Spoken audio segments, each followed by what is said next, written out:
Franz Inkelamert, hacia una crítica de la razón mítica. El laberinto de la modernidad. Arlequín, San José de Costa Rica, 2007.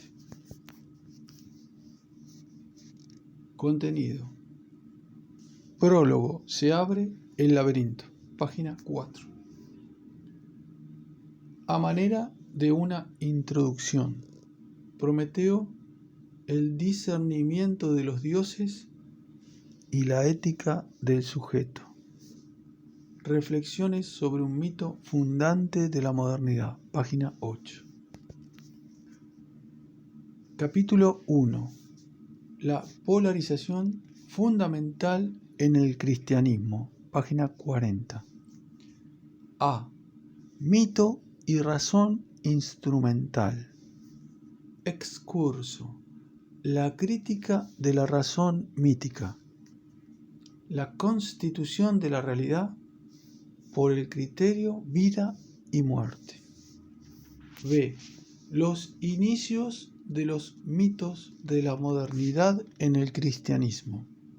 Excurso. El Apocalipsis como visión de la historia occidental. Capítulo 2. Corporeidad concreta y corporeidad abstracta. La espiritualidad del mercado. Página 84. Excurso. El mercado como mediador de salvación. Capítulo 3. Los cortes históricos de la humanización de Dios. Página 91. Excurso. Globalización, libertad y democracia. Capítulo 4. Capitalismo como culto. La culpa. Página 106. Texto. Walter Benjamin. Capitalismo como religión, un fragmento. A. La base del culto. El culto al dinero y al oro. B. Capitalismo como culpabilización sin expiación. Capítulo 5. El capitalismo como religión y su teología. Página 115. A. La objetividad abstracta. Excurso objetividad. B. La objetividad en tiempo y espacio. C. La objetividad de los mecanismos de funcionamiento. Excurso. Casualidad y proceso de producción. Capítulo 6. El Dios del poder y el Dios de la redención. Página 141. Excurso. La teoría del reflejo y la teoría del espejo. Algunas reflexiones sobre realidad y conocimiento a partir de la teoría del fetichismo de la mercancía. Excurso B. La inversión de los derechos humanos por medio de la construcción de monstruos. Excurso C. La administración de la muerte. Excurso D. El retorno del sujeto humano reprimido frente a la estrategia de globalización. Síntesis y final, página 182. Prólogo. Se abre el laberinto. El siguiente texto es el resultado de un curso realizado en el DEI, San José, en el Seminario de Investigadores realizado en los meses de agosto hasta noviembre del 2006. En este curso intenté efectuar algo como una síntesis de muchos trabajos anteriores, pero lo que me resultó no era en realidad una síntesis y mucho menos un sistema. Cada vez más me di cuenta que se me había formado un laberinto. Francisco Gutiérrez lo llamaría una chifladura. Por eso el subtítulo habla del laberinto de la modernidad. Las realidades que se dan en el interior de la modernidad resultan laberínticas y por tanto el mismo pensamiento que trata de captarlas llega a ser un gran laberinto también. Posiblemente toda realidad resulta ser eso, pero la modernidad lo es de una manera mucho más imponente y hasta más desesperante. El laberinto, si es suficientemente complicado, es un lugar del cual resulta imposible encontrar una salida. Tiene una salida. Pero hay tantos caminos que se cruzan y que van en curvas insospechadas que prácticamente la salida es imposible. Por eso es un lugar desesperante. Si no hay orientación hacia la salida, de un lugar a otro se mueve, repite caminos, descubre nuevos, pero ningún camino va a un lugar del cual se puede saber cuál lugar es. Parece haber algo, pero siempre resulta que este algo tampoco es lo que se busca como salida. Ciertamente hay una salida. Si no la tuviera, no sería un laberinto, sino un infierno. Pero no está a la mano. Se ha entrado al laberinto, pero es imposible encontrar la salida. La salida está por donde se entró. En el caso de la modernidad, la entrada al laberinto ha sido inevitable, porque no se sabía de qué se trataba de un laberinto al cual se entró. Las promesas del camino parecían espléndidas, y una vez entrada, la salida se perdió. El espacio del laberinto no es infinito, pero el camino por el laberinto no tiene fin, y hay que caminar por él porque otro camino no hay. Al caminar, el caminante cambia el propio laberinto. Por eso siempre es otro. En el laberinto no hay orientación hacia dónde. Por eso hay que salir siempre de nuevo para volver a entrar con orientación hasta que ésta se pierde. Hay que volver a salir entonces para volver a entrar. Pero siempre hay que volver a entrar al laberinto de la modernidad porque no hay otro camino. No hay posmodernidad. En el mito griego del laberinto, el héroe entra al laberinto y encuentra solamente de nuevo la salida, porque lleva consigo un hilo que Ariadne le consiguió y que constantemente le permite saber cuál ha sido su caminar adentro. Por eso puede volver. En el laberinto de la modernidad hace falta también este hilo de Ariadne para poder volver y conseguir desde afuera la orientación para poder seguir el camino adentro. Pero el hilo se gasta y hay que volver siempre de nuevo para renovar o alargarlo. Hay que buscar este hilo de Ariadne. En el texto que sigue, intento encontrar este hilo de Ariadne para no estar perdido en el laberinto que resulta ser el lugar en el cual nos encontramos. En el texto desarrollo esta búsqueda.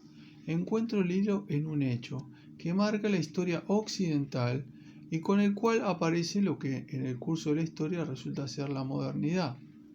Este gran hecho es que Dios se hizo hombre, se hizo ser humano. Ocurre en el primer siglo y nunca más desaparece de la historia. Los muchos lugares del laberinto sin lugares, donde aparecen las consecuencias y las conclusiones de este hecho, pero siempre se pierden de nuevo, nunca son suficientes, muchas veces son negados y constantemente se hacen irreconocibles para ser vuelta a ser asumidos a partir de otra salida del laberinto para volver con un hilo de Ariadne renovado. Yo hablo del hecho de que Dios se hizo hombre, no de la fe o creencia. Se trata de un hecho perfectamente secular, es un hecho antropológico.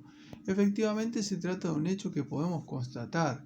Evidentemente hay también la fe de que Dios se hizo hombre. Está en el centro del cristianismo, tiene una forma religiosa y el hecho se produce, por lo menos, eso es muy probable, a partir de esta fe.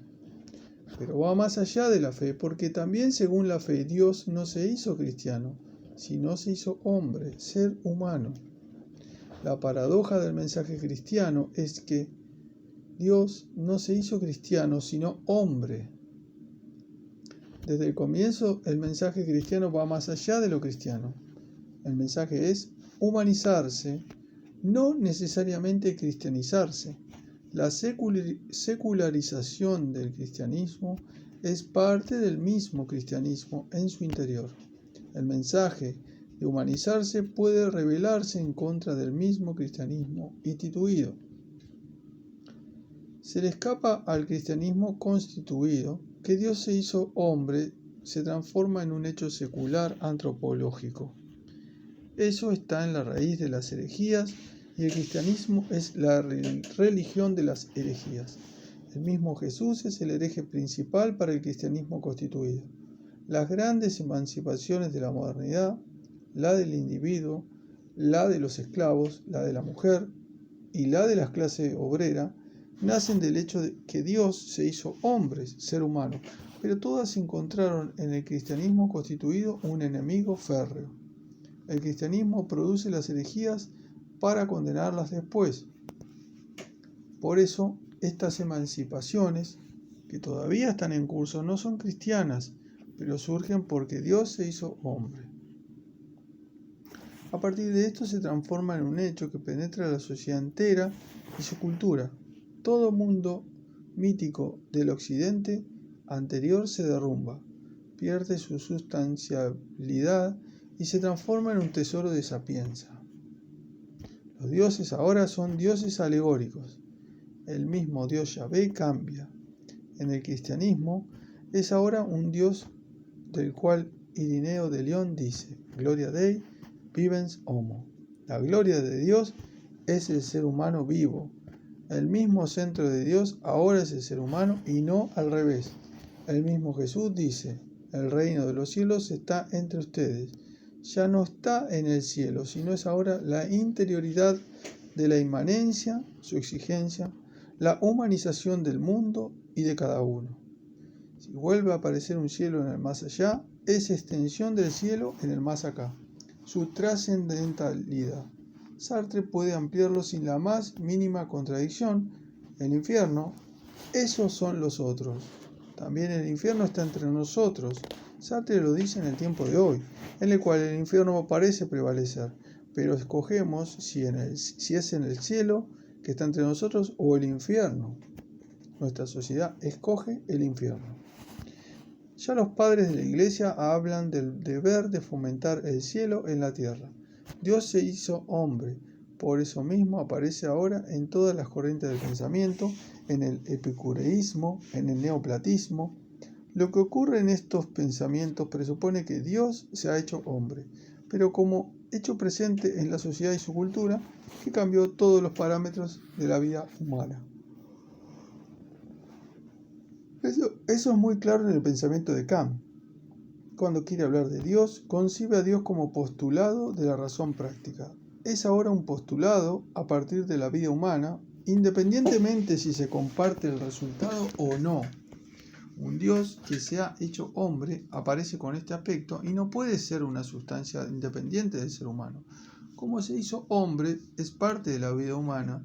La imaginación de Dios es ahora la del ser humano en estado de perfección, y las imaginaciones son diferentes según el ser humano concebido, es diferente desde una perspectiva u otra. A partir de eso, toda historia hasta hoy gira alrededor de este corte de la historia occidental. Dios se hizo hombre, por tanto ser humano, hazlo como Dios, humanízate a ti, a las relaciones con los otros y con la misma naturaleza. Si Dios se hizo hombre, por tanto ser humano, también el ser humano tiene que humanizarse. Las grandes revoluciones del occidente, la inglesa, francesa y rusa, se producen en este mismo contexto, pero todo eso ocurre en el laberinto. Todo el tiempo nos perdemos en callejones sin salida y tenemos que volver para encontrar camino. Es muy difícil discernir si la humanización efectivamente humaniza hasta el punto de pensamientos contrarios como humanitas brutalitas, o quien dice humanidad quiere engañar, Carl Schmitt y el fascismo. Y Primo de Rivera dice: cuando escucho la palabra humanidad tengo ganas de sacar la pistola. Pero todo presupone que Dios se hizo hombre, y eso es un hecho que se nota por todos lados.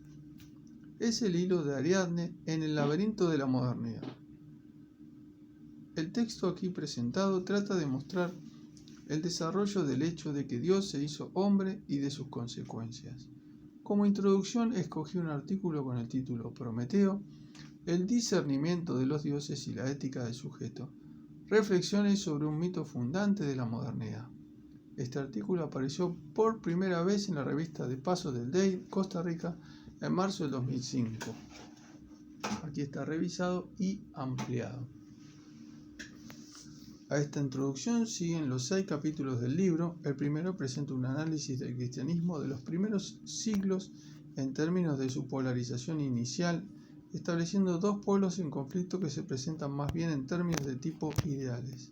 Los presento como un cristianismo fundamental por un lado y su inversión en función del poder imperial.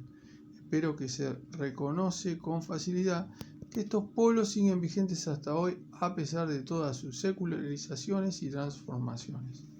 A eso siguen los otros capítulos que ya se ubican en la modernidad propiamente dicha a partir del tiempo del Renacimiento y de la conquista de América. Dentro de estos capítulos se encuentran varios excursos. Siempre están vinculados con la temática de los capítulos, pero se trata de manuscritos más bien independientes que muchas veces rebasan el marco estrecho de la dinámica del capítulo en la cual están ubicados. Creo que dan luces sin ser estrictamente necesarios para el argumento. Por eso se pueden dejar también de lado leyendo el texto sin ellos. Son pasillos del laberinto. La inseguridad sobre si efectivamente llevan a algo es parte del laberinto. En el marco de todo este conjunto quiero hacer ver que este hilo de Ariadne efectivamente es valioso para ubicarnos en el laberinto de la modernidad. Que Dios se hizo hombre se transformó en un hecho. Claro, no es ningún hecho parcial en el sentido de los hechos de las ciencias empíricas. Es un hecho porque se nos impone como un hecho, si queremos entender nuestro mundo. En este sentido es un hecho categorial, es el marco categorial sin el cual no podemos ni seguir viviendo en nuestro mundo. No podemos no ver el mundo desde dentro de este marco categorial, pero muy raras veces tomamos ciencia de ello. Se trata de un velo que esconde este hecho y hay que tratar de quitarlo.